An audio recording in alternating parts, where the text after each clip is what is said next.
નમસ્કાર વિદ્યાર્થી મિત્રો, અમૃતસરના ક્લાસમાં ફરી એકવાર તમારું સ્વાગત છે। લાસ્ટ ક્લાસમાં આપણે રાસાયણિક ગતિકીમાં વેગ નિયમ અને વેગ અચળાંક વિશેની સમજૂતી મેળવી। આજે આપણે તેથી આગળ વધીએ તો આજનો આપણો ટોપિક છે પ્રક્રિયા ક્રમ। પ્રક્રિયા ક્રમ એટલે શું, તેને કેવી રીતે રજૂ કરી શકાય અને તેની ગણતરી કેવી રીતે કરી શકાય વગેરે પ્રશ્નોના જવાબ આજના લેક્ચરમાં મેળવીશું। ચલો જોઈશું પ્રક્રિયાનો ક્રમ। આજનો આપણો પ્રશ્ન છે બેટા પ્રક્રિયા ક્રમ। પહેલો તો પ્રશ્ન થાય કે પ્રક્રિયાનો ક્રમ બેટા એટલે શું? તો એ પહેલા ધારો કે કોઈ એક સામાન્ય પ્રક્રિયા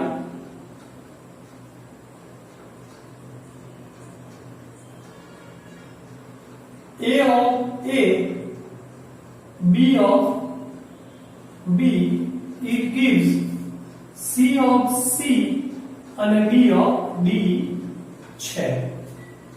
બરાબર સમજીશું બેટા। આ પ્રક્રિયાના વેગ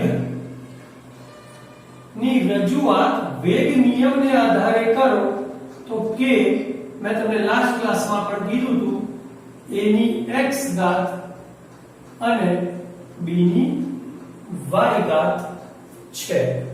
તમને એ વખતે પણ કીધું હતું કે a અને x અથવા b અને y એ સરખા હોઈ પણ શકે અને ન પણ હોય।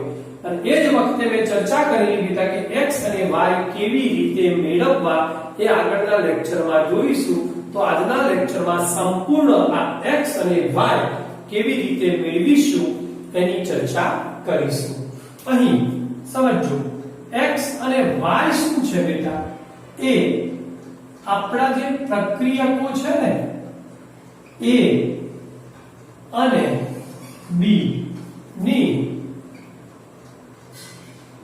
સાંદ્રતા નો જે ફેરફાર થાય છે ને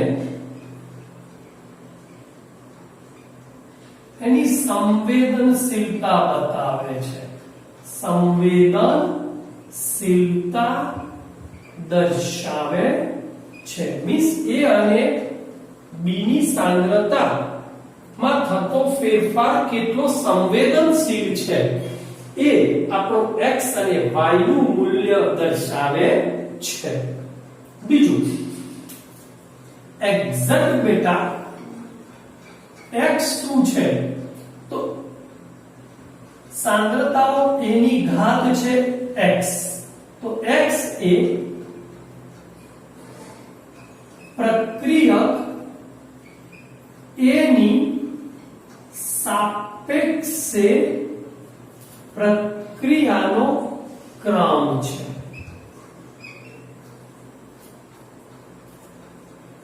તો y એ શું છે બેટા? y એ પ્રક્રિયક b ની સાપેક્ષે પ્રક્રિયાનો ક્રમ છે। તો બરાબર ધ્યાન આપીશું બેટા। x plus y એને કહેવાય પ્રક્રિયાનો એકંદરે ક્રમ શોધવો હોય તો x plus y કરીને મેળવી શકાય છે। બરાબર ધ્યાન આપીશું। એક ઉદાહરણ લઉં છું તમારા માટે, અહીંયા સાથે સાથે સમજતા રહીશું બેટા। દાખલા તરીકે કોઈ પ્રક્રિયાના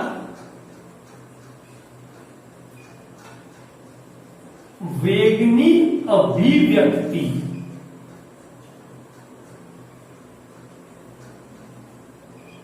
નીચે પ્રમાણે છે। કોઈ પ્રક્રિયા છે એના વેગની અભિવ્યક્તિ આપણે નીચે પ્રમાણે રજૂ કરીએ છીએ. વેગ ઇઝ ઇક્વલ ટુ કે a ની 1/2 ઘાત અને b ની 3/2 ઘાત છે. ચલો આ રીતે વેગ આપ્યો છે. તો પ્રક્રિયાનો એકંદરે ક્રમ જણાવો. તો પ્રક્રિયાનો એકંદરે ક્રમ બરાબર યાદ રાખીશું. પ્રક્રિયાનો એકંદરે ક્રમ ઇઝ ઇક્વલ ટુ x એટલે 1/2 અને y એટલે 3/2 બંનેનો સરવાળો. તો 1 + 3/2 4/2 એટલે 2.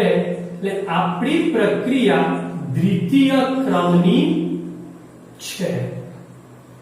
હવે એક એક્સ્ટ્રા થોડી ચર્ચા કરી લો બેટા કે જો દ્વિતીય ક્રમની હોય તો હવે તમને એક બીજી વાત કરી હોય કે ભાઈ વેગ અચળાંક, વેગની રજૂઆત આવી છે તો તેનો વેગ અચળાંકનું એકમ જણાવો. કેનો એકમ શું આવે બેટા? જાતે આના આગળના લેક્ચરમાં જોયું આપણે કેનો એકમ શું આવે તો યાદ કરો. મોલની 1 - n એટલે થશે મોલની 1 - 2 એટલે -1 લીટરની n - 1 એટલે 2 - 1 અને સેકન્ડ ઇન્વર્સ આવી માગી શકે. ચલો ઓકે બેટા. નંબર 2 એક બીજો લઈ લો. અહીંયા એક્ઝામ્પલ તમારે જાતે પણ ગણી શકો છો. બી કે ધારો કે કોઈ વેગની રજૂઆત કે a ની 1/2 ઘાત છે અને b નો સ્ક્વેર છે. તો પ્રક્રિયાનો એકંદરે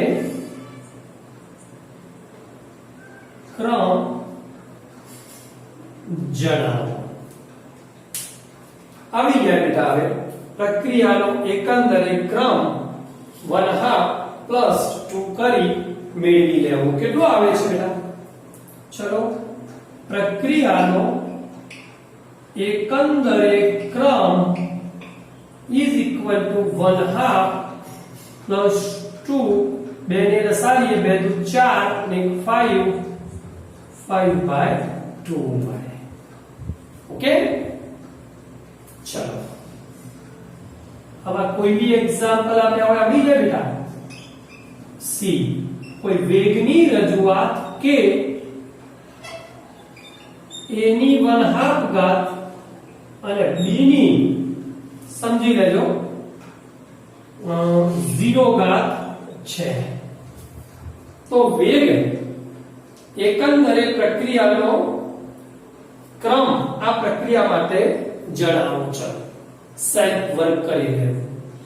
હવે અહીંયા આવીએ આપણે કે વેગ ઇઝ ઇક્વલ ટુ કે a ની x ઘાત b ની y ઘાત છે.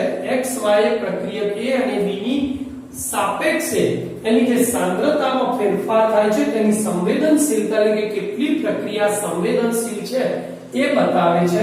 પ્રક્રિયાનો એકંદર ક્રમ x અને y નો સરવાળો છે. બરાબર ધ્યાન આપીશું. હવે નંબર 2 દાખલા તરીકે તમારે આ થિયરી આ રીતે જ લખવાની છે. પેલી સમજૂતી છે તમારી એક્ઝામ્પલની. કોઈ એક પ્રક્રિયા આપી છે આપણને CHCl3 અને ક્લોરોફોર્મ કહેવાય બેટા. એની Cl2 સાથેની પ્રક્રિયાથી આપણને શું મળે બેટા? CCl4 લખી દઉં પ્લસ HCl મળે છે. અને વેગની રજૂઆત is equal to k CHCl3 અને Cl2 ની 1/2 ઘાત છે.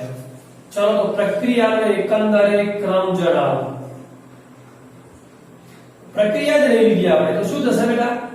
આની 1 ઘાત આની 1/2 ઘાત 1 + 1/2 3/2. ઓકે ચલો બીજી વાત. હવે એક બીજી પ્રક્રિયા લેવા જઈ રહ્યો છું બેટા, જેને કહેવાય એસ્ટરનું જળ વિભાજન. યાદ રાખીશું CH3 COOC2H5 ની H2O સાથે બે કાર્બન છે, ઇથાઇલ એસિટેટ બોલાય અથવા ઇથેનોએટ.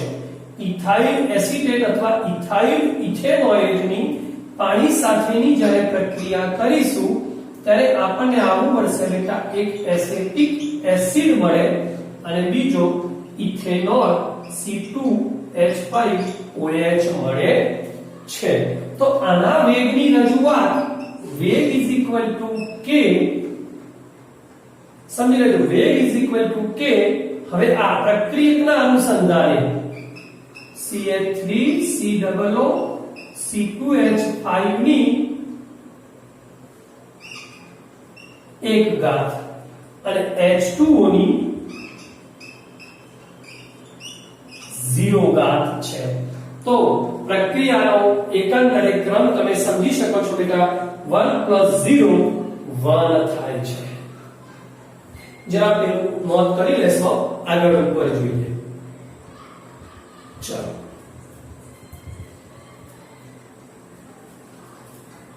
થોડી ચર્ચા આગળ ઉપર જોઈએ છે બેટા.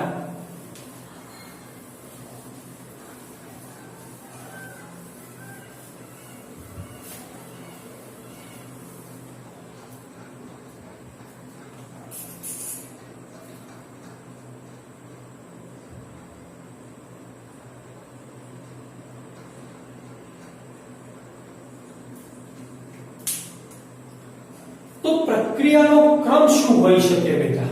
બરાબર યાદ રાખીશું. પ્રક્રિયાનો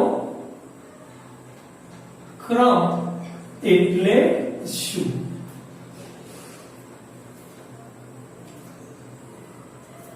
આ જે રજૂ કર્યું ને બેટા, આ એ વેગ અભિવ્યક્તિ કહેવાય, વેગ નિયમની અભિવ્યક્તિ કહેવાય. લાસ્ટ ક્લાસમાં આપણે જોયું. તો વેગ નિયમની અભિવ્યક્તિના સમીકરણમાં પ્રક્રિયકોની જે સાંદ્રતા છે એનો જે ઘાતાંક છે એનો સરવાળો કરે તો યાદ હોય તો વેગ નિયમ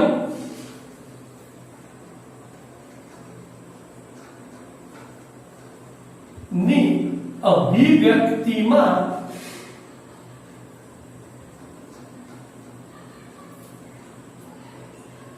પ્રક્રિયકોની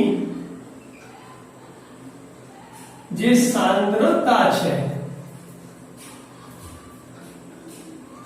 એના ઘાતાંક લેવાના બેટા.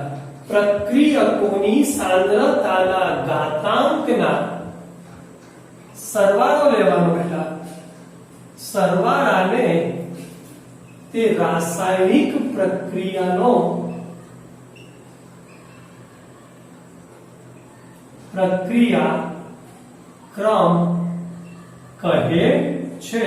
યાદ રાખીશું બરાબર વ્યાખ્યાને કે વેગ નિયમની અભિવ્યક્તિમાં, આ આખું વેગ નિયમની રજૂઆત કહેવાય.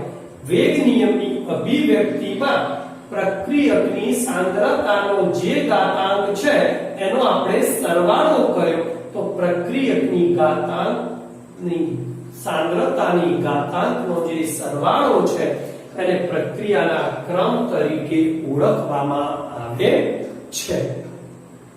અહીંયા આપણે જોયું કે પ્રક્રિયાનો ક્રમ શું છે. એક વસ્તુ યાદ કરો કે પ્રક્રિયાનો ક્રમ એક પણ હોઈ શકે, પ્રક્રિયાનો ક્રમ શૂન્ય પણ હોઈ શકે બેટા, પ્રક્રિયાનો ક્રમ અપૂર્ણાંક પણ હોઈ શકે અને ઋણ પણ હોઈ શકે.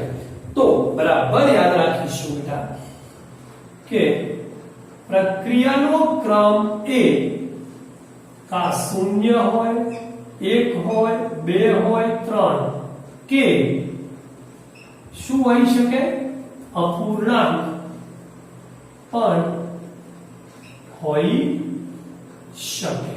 બીજું, પ્રક્રિયાનો ક્રમ એ આમ લખાય નહીં બેટા, કારણ કે છેદમાં હોય એટલે ઋણ કહેવાય, ઋણ પણ હોઈ શકે. ગુણ પણ હોઈ શકે. બરાબર યાદ રાખીશું.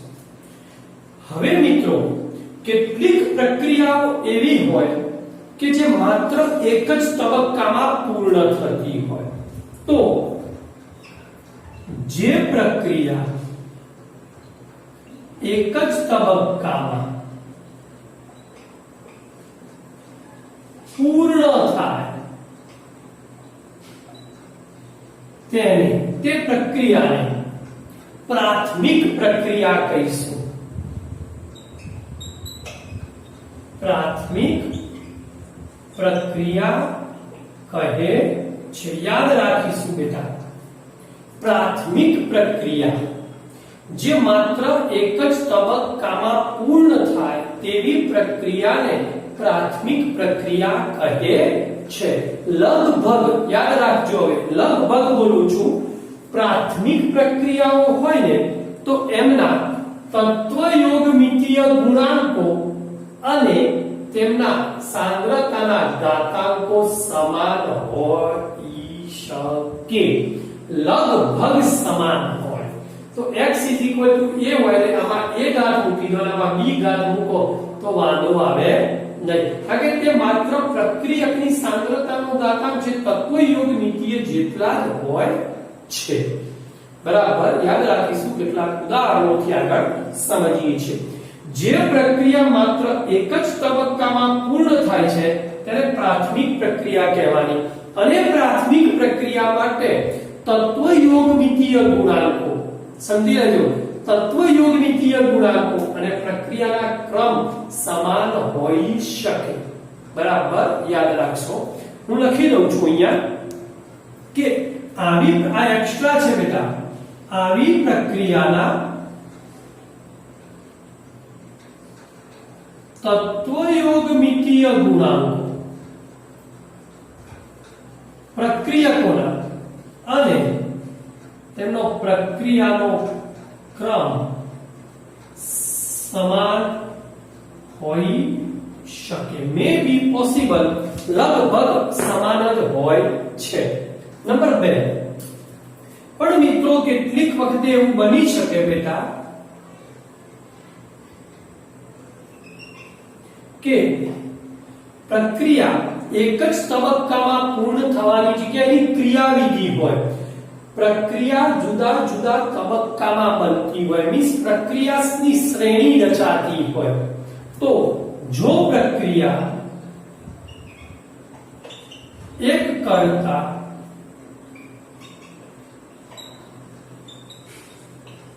વધારે તબક્કામાં બનતી હોય, સમજી લેજો. જો પ્રક્રિયા એક કરતા વધારે તબક્કામાં બનતી હોય તો આવી પ્રક્રિયાને જટિલ પ્રક્રિયા અથવા સંકીર્ણ પ્રક્રિયા કહે છે. જટિલ અથવા સંકીર્ણ પ્રક્રિયાઓ કહે છે. એક ઉદાહરણ દ્વારા સમજાવો બેટા. દાખલા તરીકે ઇથેનનું દહન કરવામાં આવે બેટા. સમજો પહેલા. ઇથેનનું દહન કરતા કાર્બન ડાયોક્સાઇડ અને H2O મળે છે. આપણે આ પ્રક્રિયાને કેવી રીતે રજૂ કરીએ છીએ બેટા? કે ભાઈ ઇથેન એટલે C2H6 પ્લસ O2 દહન એટલે આપણને સીધું મળે છે CO2 પ્લસ H2O. બે કાર્બન છે, બે મૂકી દેવાના. 6 હાઇડ્રોજન છે, 3 મૂકી દીધા. ઓક્સિજન 2 દુ 4 ને 3 7 છે, 7/2 મૂકી દીધા. ચલો, આ થયું ઇથેનનું દહન. આપણને લાગે છે સીધી સાદી પ્રક્રિયા છે, પરંતુ નથી. સમજી લેજો, અહીંયા આ પ્રક્રિયા એક કરતા વધારે તબક્કામાં શક્ય બને છે. કેવી રીતે? તો હું તમને કીધું કે સંકીર્ણ પ્રક્રિયા જટિલ છે. પહેલું ઇથેન હોય ને એનું આલ્કોહોલમાં રૂપાંતર થાય, ઇથેનોલમાં. એ આલ્કોહોલમાંથી આલ્ડીહાઇડ બને બેટા. આ બધા ઓક્સિડેશનના તબક્કા છે જે હું તમને ઓર્ગેનિકમાં સમજાવીશ કે ભાઈ ઇથેનનું ઓક્સિડેશન કરતો પહેલા આલ્કોહોલ બને, આલ્કોહોલમાંથી આલ્ડીહાઇડ બને, ફોર્માલ્ડિહાઇડ જે આવે, ત્યારબાદ એસિડ બને અને એ એસિડનું અંતે ઓક્સિડેશન થઈ CO2 અને H2O માં રૂપાંતર થાય છે. આમ આપણને દેખાય છે એક જ તબક્કો, પરંતુ પ્રક્રિયા એક કરતા વધારે તબક્કામાં શક્ય બને છે. તો આવી પ્રક્રિયાને જટિલ પ્રક્રિયા કહેવાય. અને જટિલ પ્રક્રિયા હોય મીન્સ એક કરતા જ્યારે પ્રક્રિયા વધારે તબક્કામાં બનતી હોય ત્યારે તેનો પ્રક્રિયાનો જ્યારે ક્રમ ગણવો હોય તો એ સીધી સાદી રીતે ગણી શકાતો નથી. મીન્સ વેગ નિયમની જે રજૂઆત છે આ બધી એ કોઈ સૈદ્ધાંતિક નહીં પણ પ્રાયોગિક રીતે માપી શકાય અથવા ગણી શકાય છે. તો હું અહીંયા છેલ્લો ટોપિક લખું છું બેટા કે ભાઈ આપણા વેગ નિયમની રજૂઆત બરાબર લખજો ની રજૂઆત એ કોઈ સૈદ્ધાંતિક નહીં, સૈદ્ધાંતિક નહીં પણ કેવું છે બેટા? પ્રાયોગિક માપન છે. મીન્સ પ્રયોગ દ્વારા જ આપણે વેગ નિયમની રજૂઆત કરી શકીએ છીએ. કેવી રીતે વેગ નિયમ માપી શકીએ અને એમાં x અને y કેવી રીતે ગણી શકીએ, કેવી રીતે ગણવા એ આપણે એક્ઝામ્પલ દ્વારા સમજીએ છીએ. એક વખત સરસ મજાનો વિડિયો પોઝ કરી લખી લેશું. આગળ જોઈશું. આપણે જોયું પ્રક્રિયાનો ક્રમ એટલે શું. હવે કેટલાક એક્ઝામ્પલ દ્વારા સમજીએ કે ભાઈ એક્ઝેક્ટ પ્રક્રિયાનો ક્રમની ગણતરી કેવી રીતે કરી શકાય. તો એ માટે આપણને સ્વાધ્યાયની અંદર સરસ મજાના 3 એક્ઝામ્પલ આપ્યા છે. એમાંના મેં 2 એક્ઝામ્પલ લખ્યા છે. સ્વાધ્યાયનો 4.10 એક્ઝામ્પલ મેં તમને મિત્રો પહેલા પણ કીધું કે પ્રક્રિયાનો ક્રમ એ સૈદ્ધાંતિક નહીં પરંતુ પ્રાયોગિક રીતે નક્કી કરી શકાય.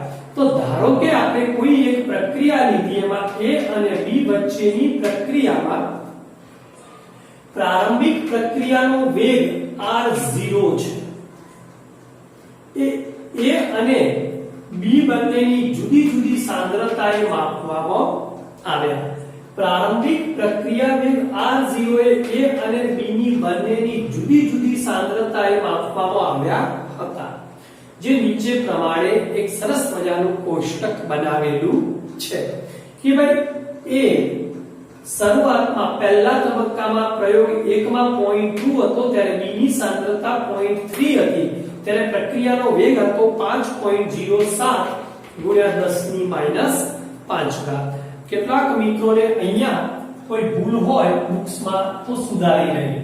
નંબર 2, બીજા પ્રયોગની અંદર A ની સાંદ્રતા 0.2 હતી ત્યારે B ની સાંદ્રતા 0.1 હતી બેટા. ત્યારે r0 પ્રારંભિક પ્રક્રિયાનો વેગ 5.07 ગુણ્યા 10⁻⁵ છે. એ જ રીતે ત્રીજા પ્રેક્ટિકલ માટે છે. કીધું છે શું બેટા? તો A અને B ના સંદર્ભમાં પ્રક્રિયાનો ક્રમ શું હશે આ આપણે ગણવો છે. ચલો તો આપણે ગણીશું. ધ્યાન આપીશું બેટા. હવે કે ભાઈ સમજો બરાબર. એક્ઝામ્પલની ગણતરી બેટા સમજીશું આપણે. શું કીધું છે કે A અને B બે ઘટકો આપ્યા છે. તો ધારો કે A ના સંદર્ભમાં પ્રક્રિયાનો ક્રમ x છે. ધારો કે A ના સંદર્ભે પ્રક્રિયાનો ક્રમ x અને B ના સંદર્ભે પ્રક્રિયાનો ક્રમ y છે. આપણા વેગ નિયમના આધારે પ્રક્રિયાનો વેગ ઇઝ ઇક્વલ ટુ શું બને બેટા કે a ના સંદર્ભે x ઘાત અને b ના સંદર્ભે y ઘાત બને છે. આ થઈ આપણી વેગ રજૂઆત. હવે આપણને જે ત્રણ પ્રેક્ટિકલ કયા છે પ્રયોગો એના મૂલ્યો મૂકીશું. તો પહેલું મૂલ્ય ધ્યાન આપીશું બેટા. પહેલું સમીકરણ આપણું કેવું બને? ચલો ફર્સ્ટ ઇક્વેશન તો a ની જો r0 પહેલા માટે કેટલા છે? 5.07 ગુણ્યા 10 ની -5 ઘાત ઇઝ ઇક્વલ ટુ k. સાંદ્રતાઓ એ આપણને 0.2 આપેલા છે એની x ઘાત અને b આપણને 0.3 આપેલા છે બેટા એની y ઘાત. આ પરિણામ 1 થયું. બીજું પરિણામ કેવું બને બેટા બીજા પ્રેક્ટિકલ ને આધારે? તો ફરીથી 5.07 ગુણ્યા 10 ની -5 ઘાત ઇઝ ઇક્વલ ટુ k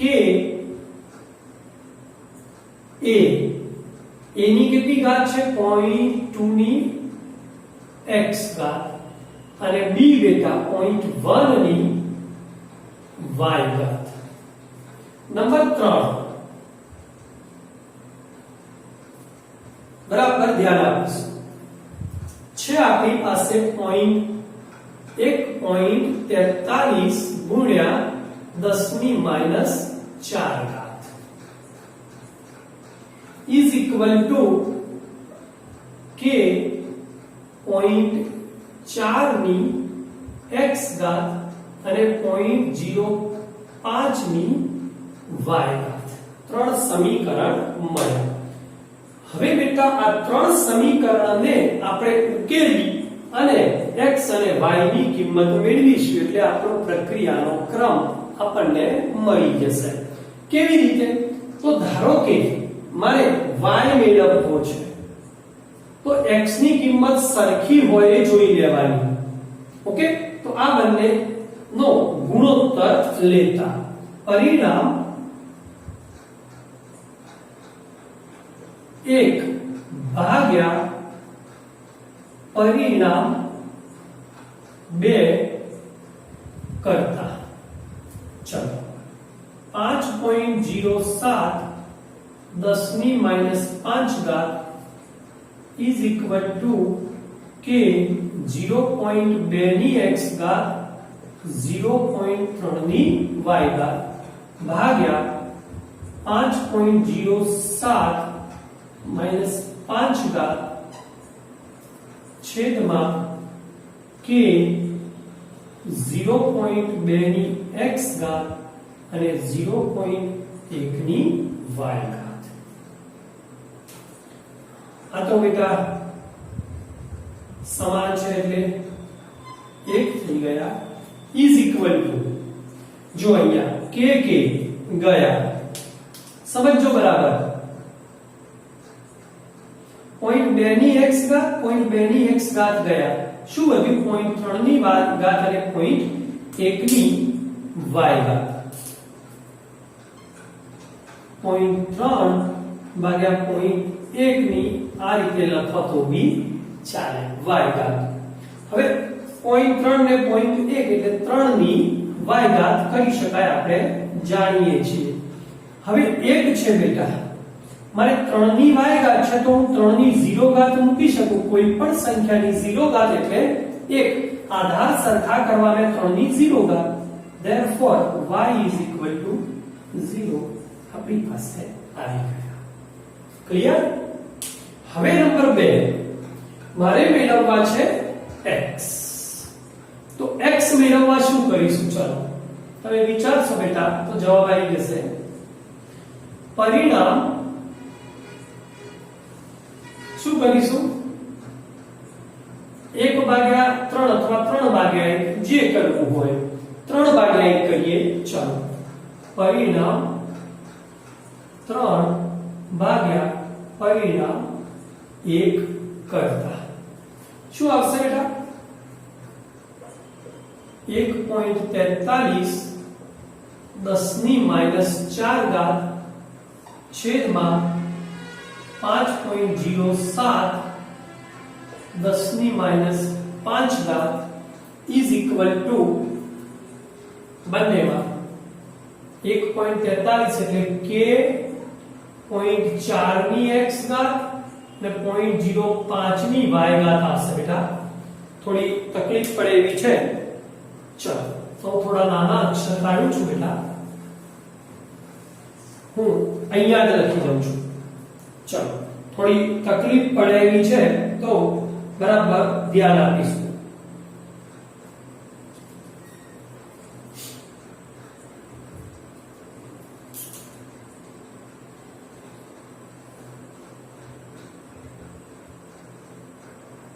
પરિણામ 3 ભાગ્યા 1 કરતા શું આવશે બેટા? 1.43 10 ની -4 ઘાત 1 એટલે 5.07 10 ની -5 ઘાત ઇઝ ઇક્વલ ટુ k 0.4 ની x ઘાત 0.05 ની y ઘાત છેદમાં k 0.2 ની x ઘાત અને 0.3 ની y ઘાત. હવે એક વસ્તુ સમજો બેટા, આ 5.07 છે, આ ઉપર જાય એટલે કેટલા બની જાય બેટા? આ ઉપર જાય એટલે +5 એમાંથી 4 ગયા એટલે આ 10 બની ગયા. 1.43 ભાગ્યા સમજો 5.07 વધ્યા ઇઝ ઇક્વલ ટુ k ગયા આ બે સમજી લો y ની અહીંયા 0 ઘાત છે, y 0 છે, y 0 મૂકો અહીંયા કોઈ પણ ની 0 ઘાત એટલે આ આખા સ્ટેપ ગયા, કારણ કે કોઈ પણ સંખ્યાની 0 ઘાત એટલે 1 આવે.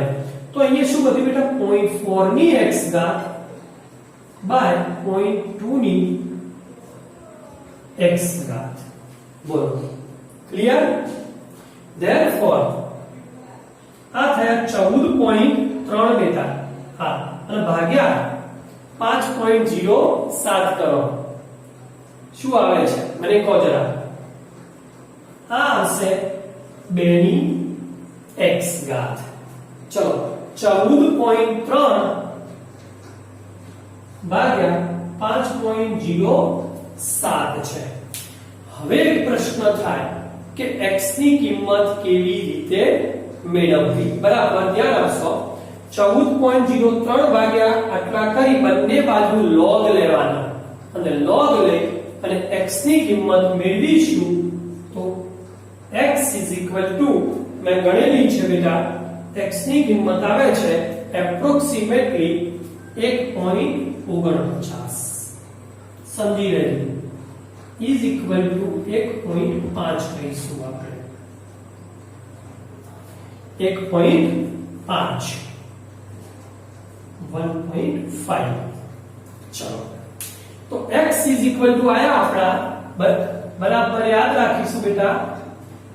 x ઇઝ ઇક્વલ ટુ 1.5 આવ્યા અને y ઇઝ ઇક્વલ ટુ 0 આવ્યા. આ બંનેને આ સમીકરણમાં મૂકીશું તો આપણું વેગ નિયમનું સમીકરણ બનશે r0 is equal to k a ની x ઘાત એટલે 1.5 અને b ની y ઘાત એટલે 0. મીન્સ b ઉપર આધાર રાખતો નથી પ્રક્રિયાનો વેગ માત્ર a ની સાંદ્રતા ઉપર આધાર રાખે છે, b ની સાંદ્રતા ઉપર આધાર રાખતો નથી.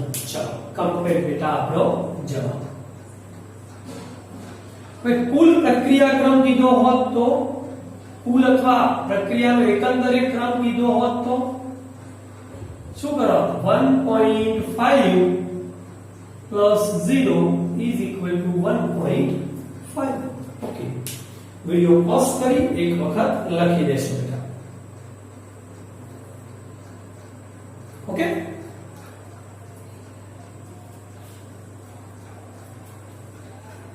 ચાલો હવે બીજા એક્ઝામ્પલની ગણતરી જોઈશું.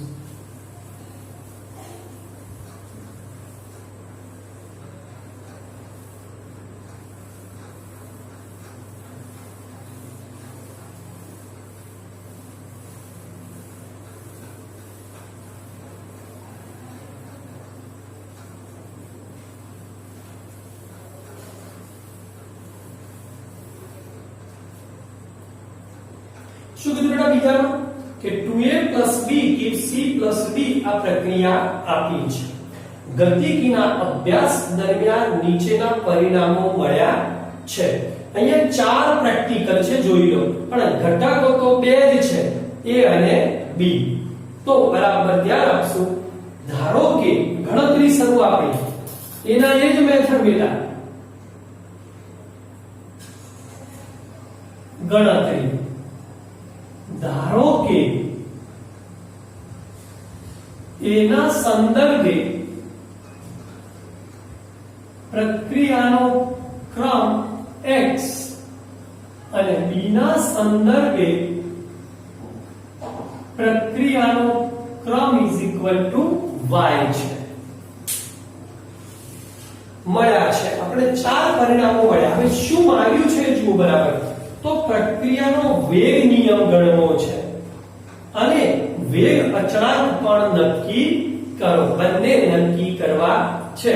ત્યાં શાંતિથી જોઈશું આપણે સમીકરણો કેટલા બનશે 4. તો પહેલું વેગ નિયમ એટલે વેગની રજૂઆત કેવી રીતે કરી શકાય? તો r0 કે a ની x ઘાત b ની y ઘાત. આ થયું આપણું વેગ નિયમનું સૂત્ર. વેગ રજૂઆત કહેવાય છે. ઓકે, હવે x અને y શોધવા છે આપણે. તો આ ચાર મળેલા પરિણામો ઉપરથી શોધીશું. કેવી રીતે? તો ચલો પહેલું પરિણામ આપણું શું મળે છે બેટા? a ની સાંદ્રતા b અને d સીધા મૂકી દઈએ 0.1. ચલો r0 6.0 10 ની -3 ઘાત is equal to k 0.1 ની x ઘાત. ત્યારે b ની સાંદ્રતા છે 0.1 જ એની y ઘાત. આ પરિણામ 1 મળ્યું. બીજું પરિણામ દેખો 7.2 10 ની -2 ઘાત is equal to 0.3 અને 0.2 k 0.3 ની x ઘાત 0.2 ની y ઘાત. પરિણામ 3 બેઠા. 0.3 અને 0.4 છે. આ છે 2.88 10 ની -1 ઘાત k 0.3 ની x ઘાત અને 0.4 ની y ઘાત. 4 નંબર બેટા 2.40 કઈ છે જ નહીં. જાતે સર્ચ પર કરી લો તો બી હવે આવી જાય બેટા કે 0.4 ની x ઘાત અને 0.1 ની y ઘાત. ચલો પહેલું આપણે x મેળવવો છે. ચલો x મેળવીએ. અહીંયા x મેળવવા માટે y ક્યાં સરખા છે જોવા પડે. તો પરિણામ 1 અને 4 માં y ના સાંદ્રતાઓ સમાન છે માટે બંને ઉડી જશે. એટલા માટે પરિણામ શું કરીશું? બોલો પરિણામ 4 ભાગ્યા પરિણામ 1 કરતા. ચલો 4 ભાગ્યા 1 કરો તો બેટા શોધી લો જવાબ. હવે સાહેબ ની ભૂલ આવે તો બી આવી જવો જોઈએ. હવે 6.0 10⁻³ k 0.4 ની x ઘાત 0.1 ની y ઘાત k 0.1 ની x ઘાત 0.1 ની y ઘાત. આ ગયા બેટા જોઈ લો સમાન છે. આ ગયા k પણ ગયા. 10 ની -3 ઘાત ઉપર જતા બેટા 10⁻³ એટલે કેટલા થઈ જાય 10⁻1 થઈ જાય, આની સાથે ગુણી જાય 24 અને 6 24 એટલે સીધા મૂકી દો 4 આવે. 0.4 ની x ઘાત 0.1 ની x ઘાત મેં તમને હમણાં જ કીધું હતું 0.4 ભાગ્યા 0.1 ની x ઘાત એટલે 4 ની x ઘાત અને 4 ની 1 ઘાત, તો therefore x is equal to 1 આપણો જવાબ. ઓકે, ચાલો નંબર 2 પરિણામ કયા લઈશું બોલો. ચલો પરિણામ મને y મેળવવો છે બેટા, તો જેમાં x સમાન હોય એ જોઈ લેવા. x 0.1 તો 0.1 કોઈ નામાં નથી, જો આ બેમાં સમાન છે 0.3 0.3. ઓકે, તો પરિણામ 3 ભાગ્યા પરિણામ 2 કરતા અથવા 2 ભાગ્યા 3 જે કરવું હોય શું કરીશું. ચલો પરિણામ માઈનસ આવશે 2 ભાગ્યા પરિણામ 3 કરતા 2 ભાગ્યા 3 કરી દો. ચલો ભાગાકાર કરી દો બંનેનો, જો શું આવશે જોઈ લો. 7.2 10⁻², 2.88 10⁻1 is equal to k 0.3 ની x ઘાત 0.2 ની y ઘાત બેટા, અને ફરીથી k 0.3 ની x ઘાત અને 0.4 ની y ઘાત. ચલો કરો હવે જાતે શું આવશે. આ તો 7.2 10⁻1 ઘાત વધશે ભાગ્યા 2.88 કે ગયા આવી ગયા બેટા, શું વધ્યા 0.2 ભાગ્યા 4 એટલે 2 ભાગ્યા 4 ની y ઘાત, એટલે આ થયા 1 ભાગ્યા 2 ની y ઘાત. હવે આ કેટલા થાય છે બેટા 0.72 ભાગ્યા 2.88 ભાગ્યા 0.72 કરો તો બેટા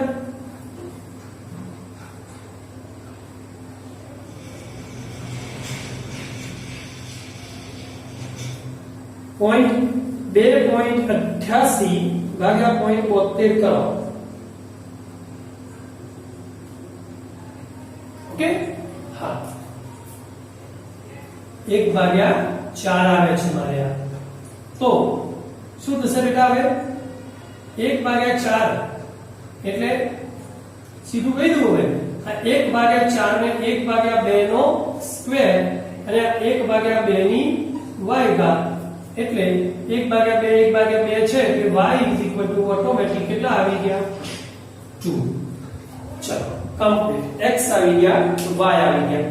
આપણને શું માંગ્યું છે, પ્રક્રિયાના વેગ નિયમ માંગ્યો છે. મીન્સ આ વેગ નિયમ છે, એમાં x બરાબર 1 અને y બરાબર 2 મૂકીશું. ચલો તો આપણા વેગ નિયમ, આપણો જવાબ આવ્યો હવે આન્સર. તો વેગ નિયમ r0 is equal to k a ની x ઘાત એટલે 1 અને b ની y ઘાત એટલે 2. આ એક આન્સર. ચલો ક્લિયર. હવે નંબર 2 વેગ અચળાંક નક્કી કરો. સમજી લેજો, વેગ અચળાંક નક્કી કરવો છે તો x ની કિંમત આ 4 અને y ની કિંમત આ 4 માંથી ગમે તે એકમાં મૂકી દો. હું પરિણામ એક જ લઉં છું બેટા. પરિણામ 1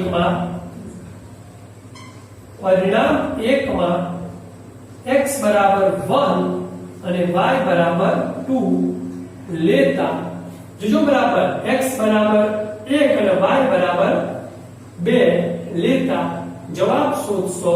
શું આવે છે બેટા, k ગણી લો તો. ચલો k ગણી લો. મારા મતલબથી 0.1 ની -3 ગયા 6 આવશે. 6 આ જવાબ નથી તમારો, સમજી લેજો. 6 એ જવાબ નથી, k નો સાથે એકમ લખવો જરૂરી છે.